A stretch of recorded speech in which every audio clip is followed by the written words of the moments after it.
தொடர்ந்து நம்ம ஆண்டு வார்த்தைக்கு நேராக நாம் போவோம். ரோமர் 4 அதிகாரம் 17வது வசனம். ரோமர் 14 அதிகாரம் 17வது வசனம்.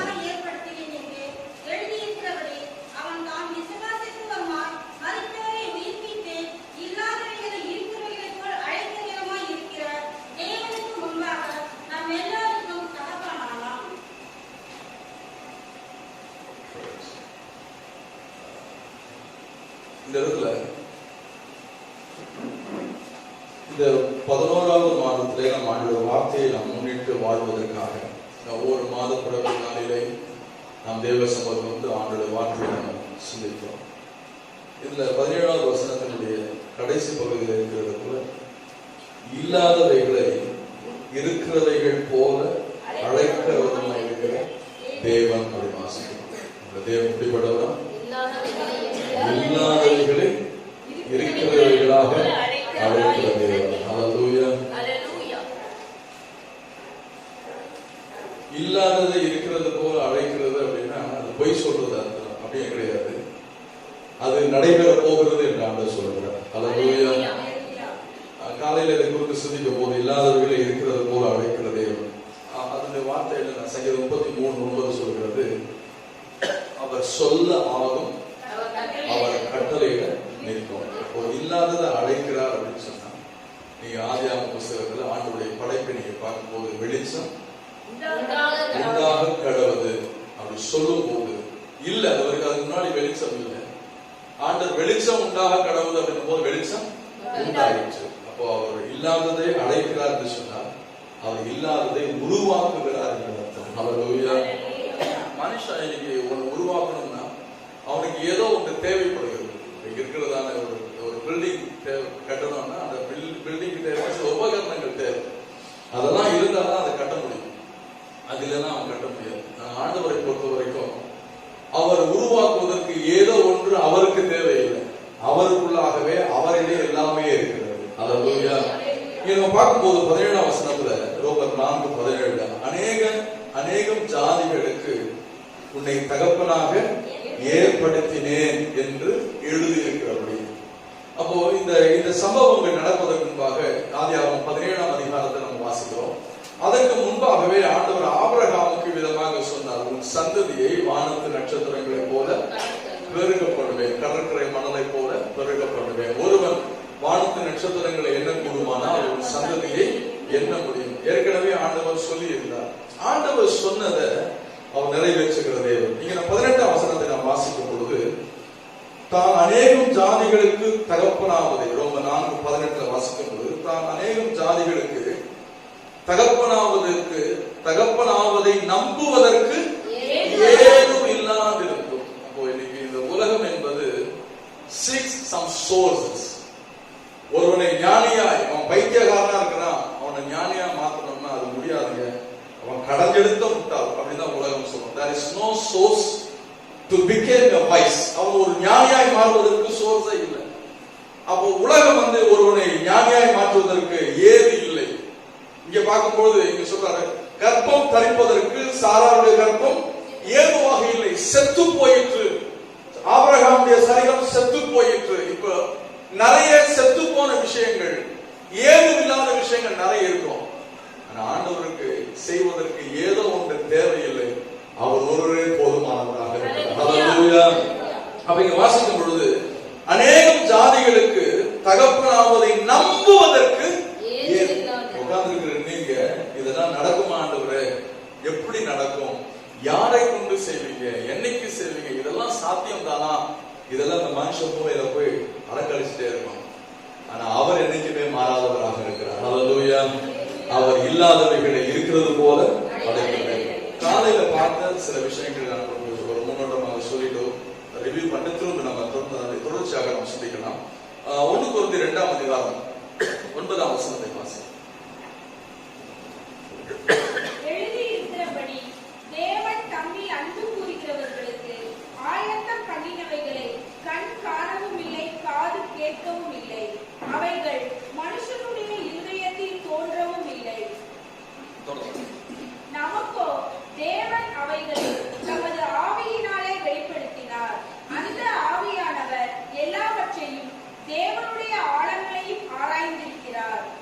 பாருங்க, இல்லாதவைகளை இருக்கிறது போல நாம அனுபவிக்கணும்.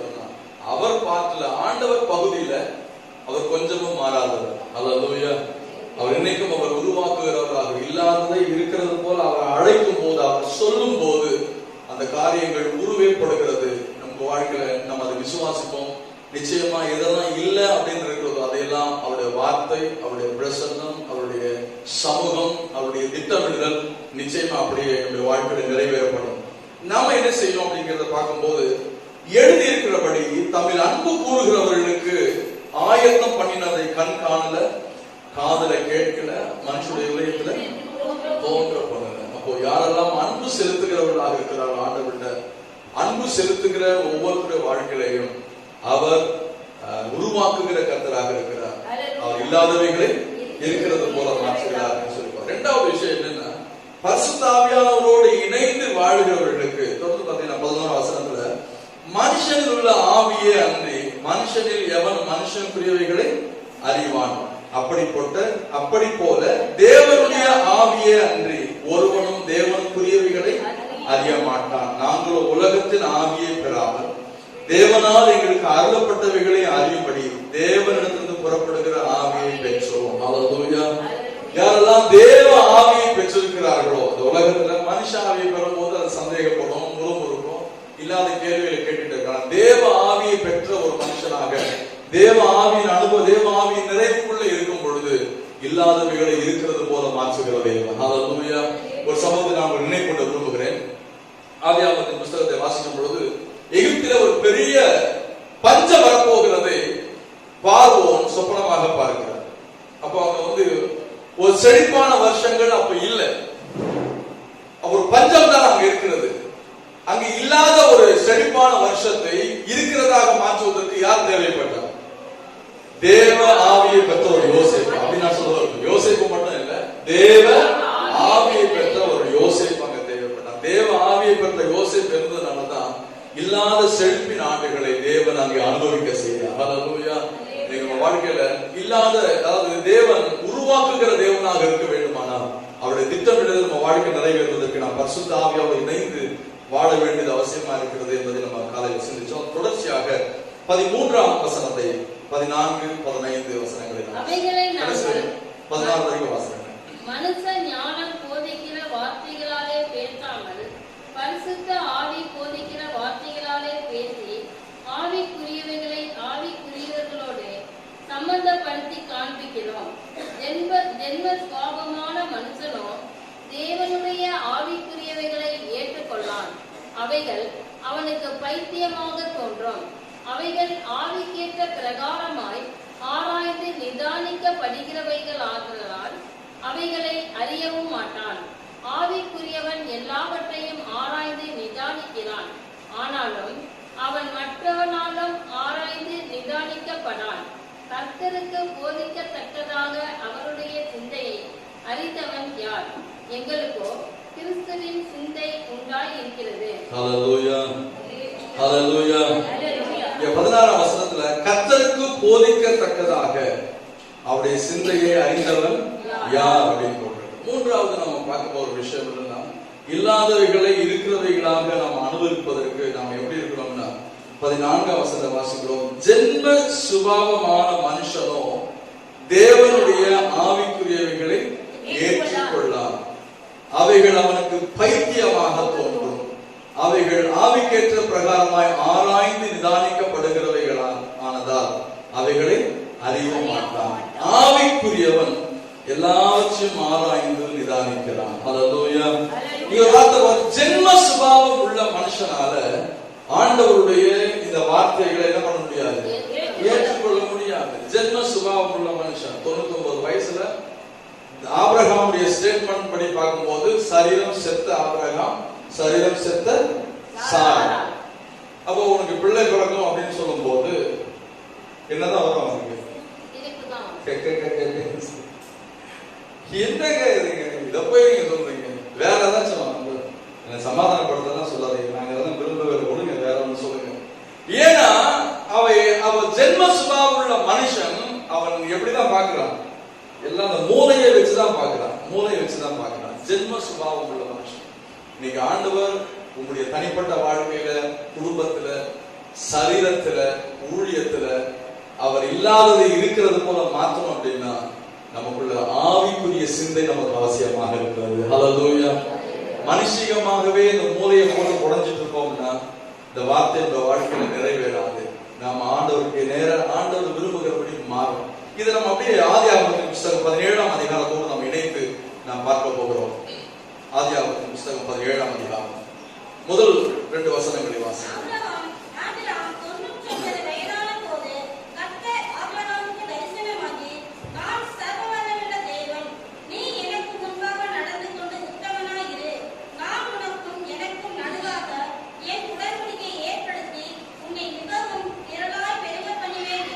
பாருங்க, இல்லாதத இருக்கிறது போல மாற்றுகிற தேவன் அவர் இருக்கிறவராகவே இருக்கிறார். ஹல்லேலூயா. அப்ப அவரை நம்ம அனுபவிக்கணும் அப்படின்னா ஜென்ம சுபாவம் உள்ள மனுஷனால அவரை அனுபவிக்க முடியாது. ஹல்லேலூயா. ஜென்ம சுபாவம் உள்ள மனுஷன் கேள்விகளை எழுப்புவான், சந்தேகப்படுவான். இது எப்படி ஆகும், யாரை கொண்டு ஆகும் அப்படின்னு யோசிப்போம். ஆனா இங்க ஆவிக்குரிய மனுஷனாக ஆவிக்குரிய சுபாவத்தை நம்ம வளர்த்துக் கொள்ளும் போது, ஒரு ஆவிக்கு உரியவர்களாக நாம மாறும்போது என்ன ஆகும்? அதான் 17:1 வாசிக்கிறோம். ஆபிரகாம் 99 வயதான போது கர்த்தர் ஆபிரகாமுக்கு தரிசனமாகி, ஆபிராமுக்கு தரிசனமாகி, நான் சர்வ வல்லமுள்ள தேவன், நீ எனக்கு முன்பாக நடந்து கொண்டு உத்தமனாயிரு என்று சொன்னார். ஹல்லேலூயா. ஜென்ம சுபாவம் உள்ள மனுஷன் ஆண்டவருக்கு முன்னாடி உத்தமனா இருக்க மாட்டான். உத்தமம் அப்படின்னும் போது என்ன சொல்லுவாங்க? பாவம் இல்லாத, டிரான்ஸ்பரண்ட், அப்ரைட் அப்படின்னு வாசிக்கிறோம். அப்பழுக்கற்ற, பிளேம்லெஸ். அப்படி உத்தமன் அப்படிங்கிற வார்த்தைக்கு ஆங்கிலத்தில் விதமான பதங்கள் என்னங்க? குற்றமற்றவன், பிளேம்லெஸ், குற்றம் இல்லாதவனா, அப்ரைட், நீதியிலே நடக்கிறவனா, டிரான்ஸ்பரண்ட், மறைவே இல்லாதவனா. இப்ப நாங்க இந்த கண்ணாடி கிட்ட இருந்தா இப்படி காமிச்சா உங்களுக்கு எத்தனை பேர் தெரிகிறது?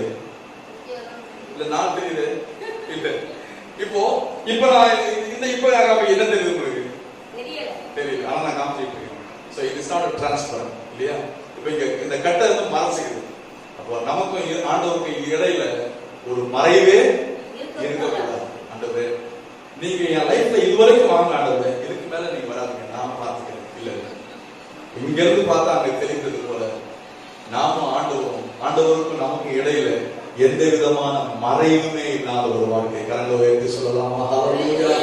அததான் நீங்க ஆண்டவர் சொல்கிறார், நீ எனக்கு முன்பாக நடந்து கொண்டு உத்தமனாயிரு. எனக்கு முன்பாக நடந்து கொண்டு அப்படின்னா ஆபிரகாம் செய்கிற அத்தனையும் ஆண்டவருக்கு தெரியும், மறைவே கிடையாது. இன்னைக்கு நீங்க எப்படி இருக்கிறது யோசிச்சு பாருங்க.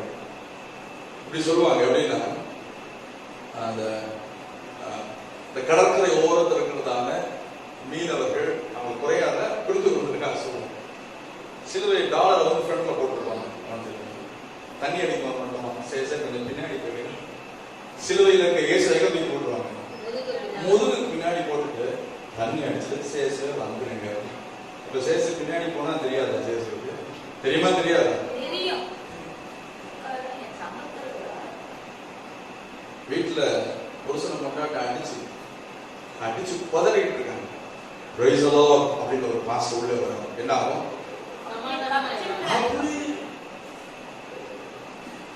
ஒருவேளை அங்க 2 பிள்ளை சண்டை போட்டுட்டு இருக்காங்க. பாஸ்டர்க்கா சண்டை போட்டுருக்காங்க. பாஸ்டர் அங்க சரீரத்துல இருக்காரு, இயேசுனால அங்கதான் இருக்கிறார். அவரை கண்ணுக்கு என்ன பண்ண மாட்டேங்குது, தெரியும். அவங்களை வச்சுட்டே சண்டை போடுறீங்க. அப்ப அவங்க இல்லாம அப்ப நோக்கம் என்னன்னா, மறைவாக எப்படி வேணா இருக்கலாம், மறைவாக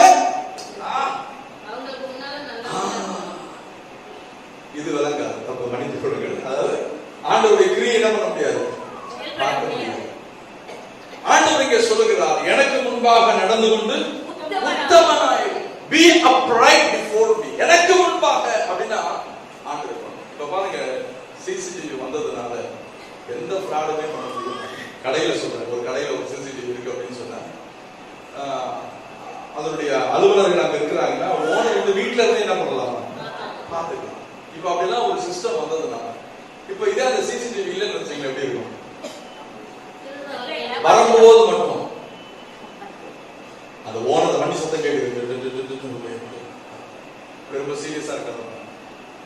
இப்ப என்ன புரிஞ்சுக்கிறோம் அப்படின்னா, இங்க நம்ம விசுவாசிகளாக ஆண்டவர் அவருடைய பகுதியில் எப்பொழுதுமே மாறாதவர். அவர் நமக்காக இல்லாதவைகளை இருக்கிறது போல அழைக்கிறதே. நம்முடைய ஆவிக்குரிய விஷயமாக இருக்கட்டும், சரீர பிரகாரமான காரியங்களாக இருக்கட்டும், பொருளாதார விஷயமாக இருக்கட்டும், அவர் இல்லாதவைகளை இருக்கிறது போல அழைக்கிறதே. ஹல்லேலூயா.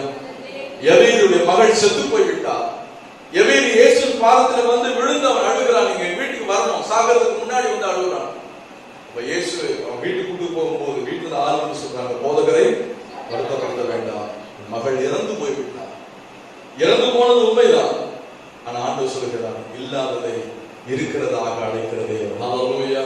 அப்படியே கூட்டிட்டு வர்றாரு மனுஷன். அப்ப இயேசு சொன்ன வார்த்தை தான், பயப்படாதே, விசுவாசம் உள்ளவனாயிரு. அது ரெண்டே வார்த்தை, பயப்படாதப்பா, விசுவாசம் உள்ளவனாயிரு.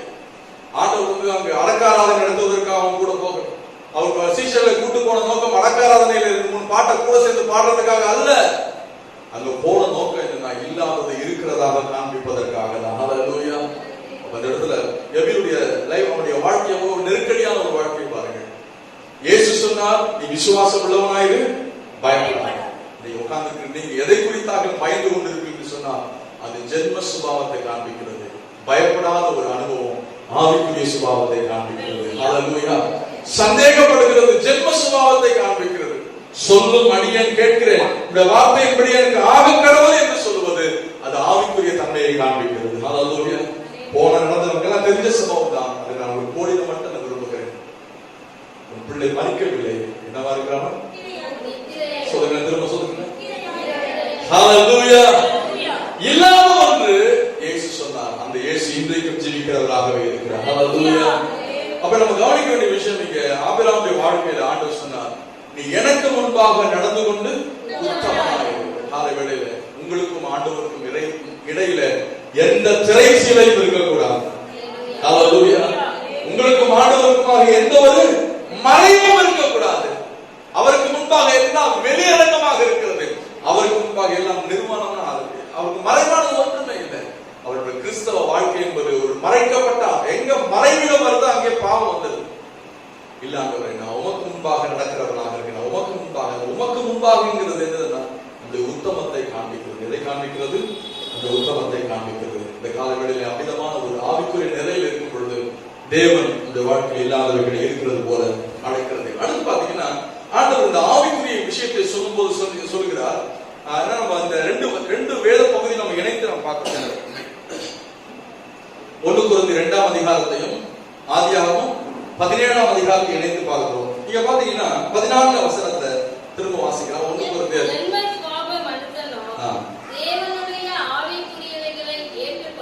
ஜென்ம சுபாவம் உள்ள மனுஷனோ தேவனுடைய ஆவிக்குரியவைகளை என்ன செய்ய மாட்டானா? ஏற்றுக்கொள்ள மாட்டான். ஆண்டவருடைய வார்த்தையை யார் ஏற்றுக்கொள்கிறானோ அவன் தான் ஆவிக்குரியவனாக இருக்கிறான். ஹல்லேலூயா. இதை கையில வைத்துக் கொள்வோம். வேத பகுதி நாம் வாசிக்கலாம். 2 ராஜாக்களின் புஸ்தகம் 7ஆம் அதிகாரம். 2 ராஜாக்களின் புஸ்தகம் 7வது அதிகாரம் முதல் வசனத்தை நீங்கள் வாசிக்கலாம்.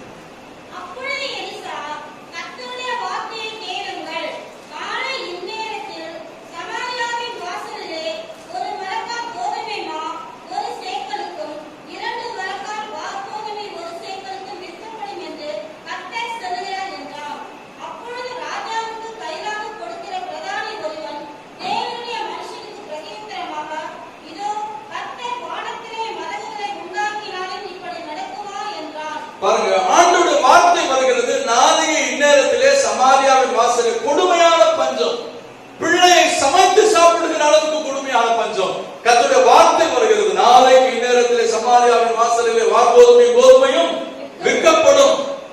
நீங்களா என்ன செய்திருப்பீர்கள்? அல்லேலூயா, பிரைஸ் தி லார்ட். ஆண்டவரே தரப்போகிற ஆகாரத்துக்காக ஸ்தோத்திரம் அப்படி சொன்னா நம்ம தப்பிச்சுட்டு நடப்போம். ஏன்னா நம்ம ஆவிக்குரியவர். ஏப்பா, இந்த மாதிரி எத்தனை வார்த்தை நாங்க கேட்டிருக்கோம். இதெல்லாம் நடக்குமானா? நடக்காது. ஏன்னா அங்க 2ஆம் வசனத்தை வாசிக்கும் போது எலிசா தீர்க்கதரிசி சொல்கிறார், அதற்கு அவன், உன்னுடைய கண்களினாலே அவைகளை காண்பாய், ஆனாலும் அதிலே சாப்பிட இல்லாத ஒரு ஆகாரத்தை, இல்லாத ஒரு நிறைவை கர்த்தருடைய சுபாவம் உள்ள மனுஷன் கொஸ்டின் பண்ணுவான், சந்தேகப்படுவான். காரணம் எப்படி, ஏது, எப்படி, அதெல்லாம் நான் நடக்கட்டும், அதுக்கப்புறம் நம்புறேன். உட்கார்ந்துருக்கு நீங்க யாராவது நீங்க செய்யாண்டவரை அதுக்கப்புறம் அவங்க புடிச்சுக்கிறேன்னு சொன்னா நீங்க ஜென்ம சுபாவத்தோட இருக்கிறீங்க. You have to change.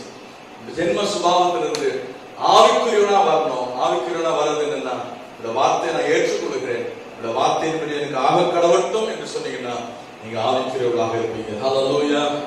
அப்போ ஆவிக்குரியவன், ஜென்ம சுபாவம் உள்ளவன், தேவனுடைய ஆவிக்குரியவைகளை அவனால் என்ன பண்ண முடியாது, ஏற்றுக்கொள்ளவே முடியாது. ஆகவே தான் ஆபிரகாம் சொல்லும்போது ஆண்டு சொல்லு, ஆபிரகாம் சொல்லும்போது சொல்லுகிறார், எனக்கு முன்பாக நடந்து உத்தமனாயிரு. 5ஆம் வசனத்தை வாசிங்க. 17:5.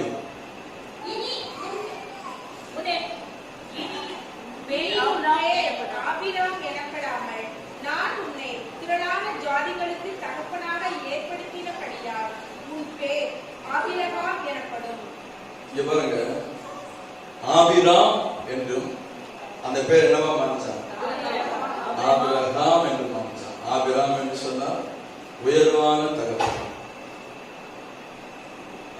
ஆபிராம் என்று சொல்லும்போது, ஆனா ஆபிரகாம் என்று சொல்லும்போது திரளான ஜாதிகளுக்கு தகப்பன். ஹல்லேலூயா. ஜென்ம சுபாவம் உள்ள மனுஷன் என்ன செய்வானா, பழைசையே புடிச்சுக்கிட்டு இருப்பான். ஜென்ம சுபாவம் உள்ள மனுஷன் என்ன பண்ணுவான், பழசையே புடிச்சுக்கிட்டு இருப்பான். இப்ப பாருங்க, ஆபிரகாம் பேர் மாறியாச்சு. ஆபிராமை என்னவா மாத்திட்டாரு, ஆபிரகாம் மாத்திட்டாரு. இனிமேல் ஆபிரகாம் எங்க போகும்போது நான் பிரதர், உங்க பேர் என்ன பிரதர்? அவர் என்ன சொல்லிட்டு இருப்பாரு, ஆபிரகாம் ஆபிரகாம். ஏன்னா அவர் சொல்லிட்டாரு, முதல்ல ஒரு பிள்ளைய சாரால் பிறக்கட்டும், அதுக்கப்புறம் என் பேரை நான் ரேஷன் கார்டுல மாத்துறேன், ஓட்டர் ஐடியில மாத்துறேன், அங்க மாத்துறேன், இங்க மாத்துறேன், ஏன் பேட்ஜே போட்டுக்கிறேன், என்ன பேரு ஆபிரகாம். நடக்கட்டும், சும்மா நடக்காம அதுதான் முடியல. ஜென்ம சுபாவம் உள்ளவன், ஜென்ம சுபாவம் உள்ளவன் பழையதை தன் வாழ்க்கையில சுமந்து கொண்டே போவான். அவனால் அப்படிப்பட்ட மனுஷனால தேவன் செய்கிறதான புதியதானவர்களை அவனால் பார்க்கவே முடியாது. அடுத்து பாத்தீங்கன்னா, ஆண்டவர் இங்க பேரை மாத்தினது மட்டும் இல்ல, அவங்க சிந்தையை மாற்றுகிறார். அதே போல 15ஆம் வசனத்தை பாருங்க, சாராய சாரா அப்படின்னு மாத்துறாரு.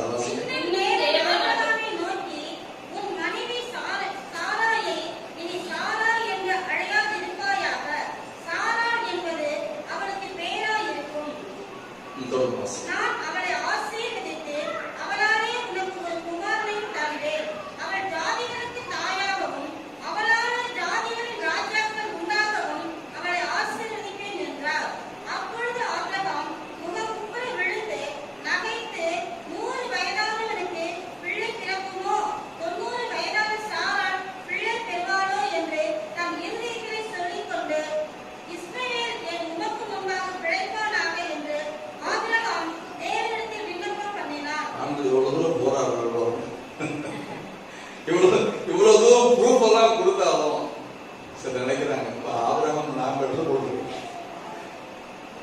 அப்ப இங்க பாத்தீங்கன்னா அவர் பேரை மாத்துறது மட்டும் இல்லாம மனைவியும் மாத்துறாரு. சாரா என்று சொல்லும் போது என் ராணி அப்படின்னா, மை குவீன் அப்படிங்கிறது, என் ராணி அப்படிங்கிறது என்ன மாத்துறாங்க, இப்போ உலகத்துக்கெல்லாம் ராணியா, உலகத்துக்கெல்லாம் தாயாய் மாத்தினார். ஹல்லேலூயா. அப்போது மிஸ்டர் மிஸ்ஸஸ் அப்படின்னும் போது அவங்க பேர் என்ன போது சாராய், சாராய்ன்னு சொல்லல, அவங்க சொல்றாங்க சாரா அப்படின்னும் போது அவங்க அந்த வார்த்தை ஆண்டவர் என்ன சொன்னார், உலகத்திற்கு மல்டிடியூட், அவர் திரளான ஜாதிகளுக்கு தாயாக ராணியாக உயர்த்தி வைத்ததை நாம் பார்க்கிறோம். அது மட்டும் இல்ல, 18ஆம் வசனத்தை பாருங்க, அவன் சொல்றான், இஸ்மவேல் உமக்கு முன்பாக பிழைப்பானாக. 19ஆம் வசனத்தில், அப்பொழுது தேவன் ஒரு மனைவியாகிய சாரால் நிச்சயமா அவனுக்கு குமாரனை பெறுவார், அவனுக்கு ஈசாக்கு என்று பெயரிடுவாயாக. நண்பு தேவனுடைய பிள்ளைகளை, பிள்ளை பிறக்கிறதுக்கு முன்பாகவே அந்த பிள்ளைக்குரிய பேரை கொடுத்தார். அப்படின்னா சாராலும் ஆபிரகாமும் அவர்கள் பிள்ளை பெறுவதற்கு முன்பாகவே அவர்கள் சிந்தையில, அவங்க வாயில அதை அவங்க அறிக்கை செய்தது என்னன்னா, அவங்களுக்கு தங்கள் தேவன் மாற்றினதை குறித்து அவங்க அறிக்கை செய்து கொண்டே இருந்திருப்பார்கள். ஹல்லேலூயா. அவர் யாருன்னா, அவர் ஆபிரகாம் சொல்லியிருப்பாரு, நம்ம சாரா சொல்லியிருப்பாங்க, அவர் ஆபிரகாம் என்று சொல்லி. எங்க 2 பேரும் ஆண்டவர் ஆசீர்வதிச்சு ஈசாக்கு என்ற பிள்ளையை கொடுத்திருக்கிறார். எங்க கொடுத்திருக்கிறார்? கொடுத்திருக்கிறார். அது வாக்கு பண்ணியிருக்கிற தேவன் வாக்கு மாறாதவர். ஹல்லேலூயா. இன்னைக்கு ஜென்ம சுபாவம் உள்ள மனுஷன் அவன் பழையதை தான் சொல்லிக் கொண்டிருப்பான், அவன் கடந்து வந்த சூழ்நிலையை தான் சொல்லிக் கொண்டிருப்பான். ஆனால் ஆவிக்குரிய மனுஷன் என்ன செய்யணும்னா தேவன் உங்களுக்கு முன்பாக வைத்திருக்கிற வாக்குத்தத்தங்களை வாய் நிறைய நீங்க சொல்ல வேண்டும். ஹல்லேலூயா. இங்க நம்ம பார்க்கும் பொழுது 19ஆம் வசனத்தில், அப்பொழுது தேவன் உன் மனைவியாகிய சாராள் நிச்சயமாகவே உனக்கு ஒரு குமாரனை பெறுவார், அவனுக்கு ஈசாக்கு என்று பெயரிடுவாயாக என்று சொல்லி ஆண்டவருடைய தீர்க்க தரிசனமாக உறுதியாக நடக்க போகிற விஷயத்தை ஆண்டவர் இங்கே சொன்னார். அப்போ இங்க 2 விஷயத்தை நம்ம பார்க்கிறோம். என்னன்னா ஜென்ம சுபாவம் உள்ள மனுஷன், ஆவிக்குரிய மனுஷன். மீண்டுமா இந்த 1 அதிகாரத்தை 14ஆம் வசனத்தை வாசிங்க. ஜென்ம சுபாவமான மனுஷனோ தேவனுடைய ஆவிக்குரியவைகளை ஏற்றுக்கொள்ளான், அவைகள் அவனுக்கு பைத்தியமாக தோன்றும், அவைகள் ஆவிக்கேற்ற பிரகாரமாய் ஆராய்ந்து நிதானிக்கப்படுகிறவைகள் ஆனதால் அவைகளை அறியவும் மாட்டான். இங்க பாருங்க, 2 விஷயத்தை பார்க்கிறோம். ஒரு ஜென்ம சுபாவம் உள்ள, இன்னொன்னு ஆவிக்குரிய மனுஷன். ஜென்ம சுபாவம் உள்ள மனுஷன் அவைகளை பைத்தியமாக, ஜென்ம சுபாவம் உள்ள மனுஷன் அவைகளை ஏற்றுக்கொள்ள மாட்டான். காரணம், அவனுக்கு அதெல்லாம் எப்படி தெரியுமா? பைத்தியமாக தோன்றும். அவைகள் ஆவிக்கேற்ற பிரகாரமாய் ஆராய்ந்து நிதானிக்கப்படுகிறவைகளானதால் அவைகளை அறியவும் மாட்டான். ஆவிக்குரிய எல்லாவற்றையும் ஆராய்ந்து நிதானிக்கிறான் வாசிக்கிறோம். அந்த காலங்களில் எனக்கு தேவனுடைய பிள்ளைகளே, நீங்கள் இயேசுவை ஏற்றுக்கொள்வதற்கு முன்பாக இருந்த வாழ்க்கை வேறு, நீங்கள் இயேசுவை ஏற்றுக்கொண்டதற்கு பின்பாக இருக்கிற வாழ்க்கை வேறு. நீங்க எதை பார்க்கணும்னா, நீங்க இயேசுவால் உண்டாக்கப்பட்ட மாற்றத்தை நீங்க பார்ப்பீங்கன்னா நீங்க ஆவிக்குரியவர்களாக இருக்கிறீங்க. ஹல்லேலூயா. இந்த கலாத்திய 4ஆம் அதிகாரத்தை எடுத்துக்கொள்ளும் பொழுது இந்த 2 விஷயத்தை அப்போஸ்தலனாகிய பவுல் அங்கே தெளிவாக பேசுகிறார். கலாத்திய 4ஆம் அதிகாரம் 28, 29 வசனங்கள் வாசிங்க. சகோதரரே, நாம் ஈசாக்கைப் போல வாக்குத்தத்தத்தின் பிள்ளைகளாய் இருக்கிறோம். ஆகிலும் மாம்சத்தின்படி பிறந்தவன் ஆவியின்படி பிறந்தவனே அப்பொழுது துன்பப்படுத்தினது போல இப்பொழுதும் நடந்து வருகிறது. இங்க பாருங்க, சகோதரர் 28ஆம் வசனத்தை, சகோதரரே நாம ஈசாக்கை போல வாக்குத்தத்தத்து பிள்ளைகளாக இருக்கிறோம். ஆகிலும் மாம்சத்தின்படி பிறந்தவன் ஆவியின்படி பிறந்தவனை அப்பொழுது துன்பப்படுத்தினது போல இப்பொழுதும் நடந்து வருகிறது. ரட்சிக்கப்பட்டாயிற்று, ஆனால் ரட்சிக்கப்பட்ட மனுஷனுக்குள்ள இன்னும் ஜென்ம சுபாவம் என்ன செய்யும்னா, அவர் வாழ்க்கையை ஆண்டவர் மாற்றினார் பாருங்க, அதை யோசிக்க மாட்டாங்க. நாம எப்படி யோசிக்கணும்னா, ஆண்டவராகிய இயேசு கிறிஸ்து சிலுவையிலே எனக்காக மரித்ததினாலே, இயேசுவுடைய சிலுவை மரணத்தை நான் விசுவாசிக்கிறதுனாலே, இயேசு என்னை எல்லா சாபத்திலிருந்தும் என்னை விடுதலையாக்கி இருக்கிறார் என்று நாம் விசுவாசிக்க வேண்டும். ஹல்லேலூயா, ஹல்லேலூயா.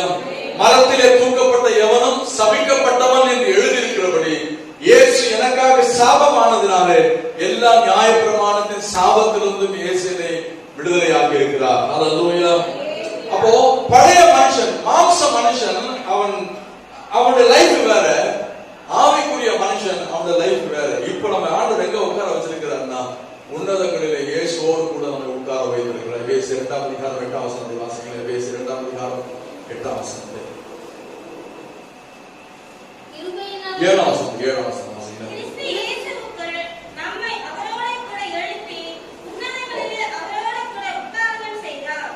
இங்க பாருங்க, கிறிஸ்து இயேசுவுக்குள் நம்மை அவரோடு கூட எழுப்பி, நம்ம எழுப்பப்பட்டிருக்கிறோமா? ஆமா, எழுப்பப்பட்டோம். ஆமென், ஹல்லேலூயா. எழுப்பப்பட்டோம் அப்படின்னா நம்ம எங்க உட்கார்ந்து இருக்கிறோம்? உன்னதங்களிலே இயேசுவோடு கூட நம்மை உட்கார செய்திருக்கிறார். 7ஆம் வசனத்துல, கிறிஸ்து இயேசுவுக்குள் அவர் நம்மை அவரோடு எழுப்பி உன்னதங்களிலே அவரோடு கூட உட்காரவும் செய்திருக்கிறார். நீங்கள் பாவத்திற்கு மறித்து அதற்கு நீங்க அடையாளமாக திருமுழுக்க எழுந்திருக்கிறீங்க, தண்ணீரை நீங்க மூழ்கி அதை உறுதிப்படுத்திருக்கிறீங்க. எழுந்திருக்கும் பொழுது புதிய ஜீவன் உள்ளவர்களாக கர்த்தர் உங்களை எழும்ப செய்திருக்கிறார். புதிய ஜீவன் உள்ளவர்களாக எழுந்திருக்கிற நீங்களும் நாமும் சொல்ல வேண்டிய வார்த்தை என்னன்னா, அவரால் உண்டாக்கப்பட்ட மாற்றங்களை நாம் சொல்ல வேண்டும். ஹல்லேலூயா. 17ஆம் அதிகாரத்தில் ஆண்டவர் ஆபிரகாமை பார்த்து சொல்வார், நான் உன்னோடு உடன்படிக்கை பண்ண விரும்புகிறேன் என்று சொல்லுகிறார். அந்த உடன்படிக்கை மாம்சத்திலே உண்டான உடன்படிக்கை, இந்த உடன்படிக்கை ஆவியிலே உண்டான உடன்படிக்கை, இதயத்திலே உண்டான உடன்படிக்கை. அப்ப உட்கார்ந்து ரட்சிக்கப்பட்ட மக்களாக நம்ம உட்கார்ந்து இருக்கிறோம். ஆண்டவர் வாழ்க்கையில் இல்லாத ஒன்றை இருக்கிறதாக அவர் உருவாக்கப்பட வேண்டுமானால் நாம் செய்வது இரண்டாவது விஷயம் என்னன்னா, இந்த வசனத்தில் வாசிக்கிறோம், ஆவிக்குரியவர்களாக நாம் நடந்து கொள்ள வேண்டும். ஹல்லேலூயா. ஜென்ம சுபாவமான வாழ்க்கையை ஆண்டவர் முடிச்சிருக்கிறார். ஒருவேளை இன்னும் அந்த நம்பிக்கை எனக்குள்ள இல்லை அப்படின்னு சொன்ன ஆண்டவருக்கு வாழ்க்கை இடம் கொடுங்க. இயேசுவே, மாம்சம் என்னை ஆண்டு கொண்டிருக்கிறது, மாம்சம் என்னை தொடர்ந்து வைத்துக் கொண்டு இருக்கிறது, பாவத்தை விட்டு என்னால் வெளிவர முடியாம இருக்கிறது, எனக்கு உதவி செய்யுன்னு சொல்லி ஆண்டவரை கேளுங்க. இயேசுவின் ரத்தம் சகல பாவங்களை நீக்கி உங்களை சுத்திகரிக்கும். ஒருவன் கிறிஸ்துவுக்குள் இருந்தால் அவன் புது சிருஷ்டியா இருக்கிறான், பழையவர்கள் எல்லாம் ஒழுங்கு போயின, எல்லாம் புதிதாயின என்கிற வாழ்க்கையை தருகிறார். ரட்சிக்கப்பட்ட நீங்கள் சந்தேகத்திற்கு இடம் கொடுக்கிறாம, மாம்சத்துக்கு இடம், மாம்சம் என்று சொல்றது பழைய சுபாவத்துக்கு இடம் கொடுக்கிறாம நீங்க எப்படி யோசிக்கணும்? நான் சொல்ல விரும்புகிற அந்த கருத்து என்னவென்று சொன்னால், நீங்க கிறிஸ்துவுக்குள்ள யாரா இருக்கிறீர்கள் என்பதை தொடர்ந்து உங்க வாயினால நீங்க அறிக்கை செய்து கொண்டே இருங்க. அதை குறித்து மேன்மை பாராட்டி கொண்டே இருங்க. அதை குறித்து நீங்க ஆண்டவரை ஸ்தோத்திரம் பண்ணி கொண்டே இருங்க. தேவன் உங்க வாழ்க்கையில் இல்லாதவைகள் இருக்கிறது போல மாற்றுகிறது. ஹல்லேலூயா. இந்த வசனத்தை வாசிக்கிற 2 கொரிந்தியர், மீண்டும் 1 கொரிந்தியர் 2ஆம் அதிகாரத்துல, 1 கொரிந்தியர் 2ஆம் அதிகாரம், praise the Lord.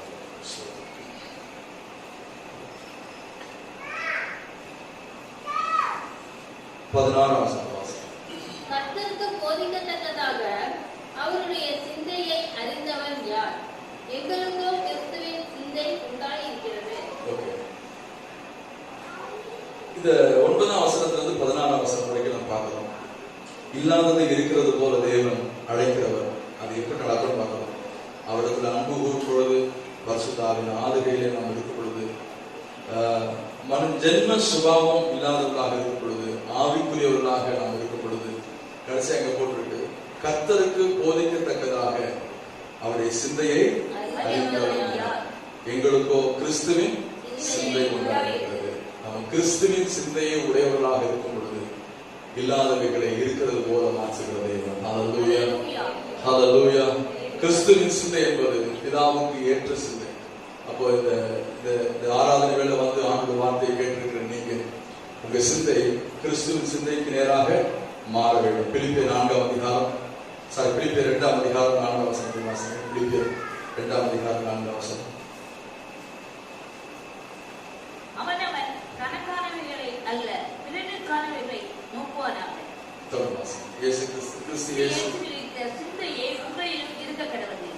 அவர் தேவனுடைய ரூபமாயிருக்கும் தேவனுக்கு சமமாயிருப்பதை கொள்ளையாடின பொருளாக எண்ணாமல் தம்மை தாமே வெறுமையாக்கி அடிமை ரூபமற்று மனுஷர் சாயலானார். நாங்கள் வாசிக்கிறோம், அவர் தேவனுடைய ரூபமாயிருந்தும் தேவனுக்கு சமமாயிருப்பதை கொள்ளையாடின பொருளாக எண்ணாமல் தம்மை தாமே வெறுமையாக்கி அடிமை ரூபம் எடுத்து மனுஷர் சாயலானார். வாசிக்கிறோம் 5ஆம் வசனத்துல, கிறிஸ்து இயேசுவில் இருந்த சிந்தையை உங்களிலும் இருக்க கடவுது. கிறிஸ்து சிந்தை என்னன்னா, பிதாவாகிய தேவனுடைய சிந்தைக்கு இணங்கி போகிற சிந்தை. ஹல்லேலூயா. பிதாவுடைய சிந்தைக்கு முரண்பட்டு நடக்கிற சிந்தை இல்லை, அவருடைய சேர்ந்திருக்கிற சிந்தை. நான் பிதாவுக்கு பிரியமானவர்கள் எப்பொழுதும் செய்கிறபடியா அவர் என்னை தனியே இருக்க விடவில்லை. காலவேளையில தேவ சொந்தம் வந்திருக்கிறேன் அன்பு தேவனுடைய பிள்ளைகளை, அவர் வாக்கு பண்ணியிருக்கிற அந்த 11ஆவது மாதத்துல இல்லாதவைகளை இருக்கிறது போல அப்படின்னு அவர் வார்த்தையினாலே உருவாக்குகிறது. அவர் ஒன்றை உருவாக்குகிறதற்கு அவருக்கு ஏதோ ஒன்று தேவை இல்லை, அவரே எல்லாமாக இருக்கிறார், அவர் செய்கிறார். நாம செய்ய வேண்டியது என்ன அப்படின்னா, இங்க பார்த்துட்டே வரோம், அவருக்கு அதிகமா அன்பு செலுத்துவோம், அவருடைய ஆவியினால் நடத்தப்பட இடம் கொடுப்போம், ஜென்ம சுபாவம் உள்ள மனுஷனை கலைந்து ஆவிக்குரிய மனுஷர்களாக நம்ம நிற்போம். ஆவிக்குரிய மனுஷன் என்பது நீங்க என்ன புரிஞ்சுக்கணும் அப்படின்னா, நீங்கள் ரட்சிக்கப்பட்ட பிறகு உங்க வாழ்க்கை என்னவாக மாறி இருக்கிறதோ அதை நீங்கள் சரியாக புரிந்து கொள்ளுங்கள். நீங்கள் இயேசுவோடு கூட உட்கார்ந்து இருக்கிறீர்கள். நீங்கள் முழுமையாக பிசாசின் அடிமைத்தனத்திலிருந்து கர்த்தர் உங்களை விடுதலையாக்கி இருக்கிறார். கொலோசியர்ல வாசிக்கிறோமே, இருளின் அதிகாரத்திலிருந்து நம்மை விடுதலையாக்கி அன்பின் குமாரனுடைய ராஜ்யத்திற்கு என்னை உட்படுத்தி இருக்கிறார். ஆவிக்குரியவர்களாக நீங்கள் சொல்ல வேண்டும், நான் குமாரனுடைய ராஜ்யத்துக்குள்ள இருக்கிறேன், நான் குமாரனோடு கூட அமர்ந்து இருக்கிறேன், நான் விசுவாசத்தினால வாக்குத்தத்தத்தின் சந்ததியாக இருக்கிறேன். இதை நீங்கள் உரிமை பாராட்டுகிறதுனால நீங்கள் ஆவிக்குரியவர்களாக இருக்கிறீங்க. கடைசியா அந்த 16ஆம் வசனத்துல, கிறிஸ்துவின் சிந்தையை உடையவர்களாக இருக்கிறோம். என்ன சிந்தை உடையவர்களாக இருக்கிறோம்? கிறிஸ்துவின் சிந்தை உடையவர்களாக இருக்கிறோம். கிறிஸ்துவின் சிந்தை என்பது பிதாவாகிய தேவனுக்கு ஒத்து போகிற இசைக்கு போகிறதான சிந்தை, அந்த சிந்தை உங்களுக்குள்ள இருக்கும் போது இங்க போட்டிருக்கு கர்த்தருக்கு போதிக்கத்தக்கதாக அவருடைய சிந்தையை நீங்க ஆண்டவருக்கு டீச் பண்ணாதீங்க. ஆண்டவரை நீங்க இப்படி சொல்லிட்டீங்க, நீங்க செய்வேன்னு சொல்லிட்டீங்க, நீங்க பாட்டு சொல்லிட்டீங்க, ஆண்டவரை எப்படி நீங்க செய்வீங்க? நீங்க செய்யலன்னா அவங்க நாமத்துக்கு பிரச்சனை வந்துடாங்க அப்படின்னா அப்படின்னு அர்த்தம். ஆண்டவர் தெரியாதனமா உலகிட்ட மாதிரி ஆகும். நாம ரொம்ப தெளிவா யோசிச்சு ஆண்டவருக்கு அட்வைஸ் பண்ற மாதிரி ஆகும். ஆண்டவருக்கு என்ன போடுறது? கர்த்தருக்கு போதிக்கத்தக்கதாக அவருடைய சிந்தை அறிந்தவர். நமக்கு இருக்கிற அந்த சின்ன மூலையை வச்சுட்டு ஆண்டவர் நம்ம அறிந்து கொள்வோம். அப்படி சொல்லுவாங்கல்ல, இந்த குருடர்கள் போய் யானை தடவி பார்த்த கதையில் ஆண்டவரை நான் குறைந்த அறிவுள்ளவன், நீ பெரியவர், நான் அறிந்து கொள்ளும்படியான கிருபை எனக்கு தாங்கன்னு சொல்லும்போது அவருடைய சிந்தைக்கு அவருக்கு ஒரு நாள் ஆண்டவர் நம்ம டீச் பண்ணவே கூடாது, ஆண்டவர் நம்ம போதிக்கவே கூடாது. நீங்க சொல்றது அப்படியே நம்புறேன், நீங்க சொல்லுங்கப்பா, நீங்க சொல்லுங்கப்பா. இயேசுவை பிதாவாகிய தேவன் கைட் பண்ணும் போது 4 நாள் கழிச்சு போக சொன்னார். அப்ப இயேசு என்ன சொன்னாரு? பிதாவை நீங்க பார்த்து 4 நாள் கழிச்சு போக சொல்றீங்க, 3 நாள் கழிச்சுருவாங்க. ஆனா இன்னைக்கு மனுஷர்கள் தான் சொல்லுவாங்க, ஆண்டவர் என்ன சொல்லுவாரோ அதுக்கு மாறாக தான் பேசுவார். இல்லைங்க, ஆண்டவர் ஒரு நாள் நம்மை தவறாக கைட் பண்ண மாட்டார். அவர் சத்தத்தை கேட்டு நடக்க வரைக்கும். ஹல்லேலூயா. அவர் சத்தத்துக்கு மேல நம்ம சத்தம் வரும் பொழுது அங்கே நம்ம தவறு செய்கிறோம். நம்ம சொல்றதெல்லாம் ஆண்டவரே சொல்லும், கேட்கிறேன்.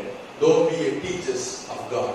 ஆண்டவருக்குரிய போதகர்களாக நம்ம ஒருபோதும் மாறக்கூடாது. நீங்க சொல்லுங்க ஆண்டவரே, அவர் சொன்னார், நான் உனக்கு போதித்து நடக்க வேண்டிய வழியை எனக்கு கண்ணை வைத்து ஆலோசனை சொல்லுங்க. நீங்க எனக்கு ஆலோசனை சொல்லுங்கன்னு கேட்போம். நம்ம ஆண்டவர் ஆலோசனை காரணமா இருக்கிறேன். கர்த்தாவே நீங்க சொல்லுங்க, நான் கேட்கிறேன்னு சொல்லி இந்த நிலையில போகும் பொழுது அவர் ஆராய்ந்து பார்க்க முடியாத பெரிய காரியங்களை எண்ணிப்படியான அதிசயங்களை செய்கிறது. ஹல்லேலூயா.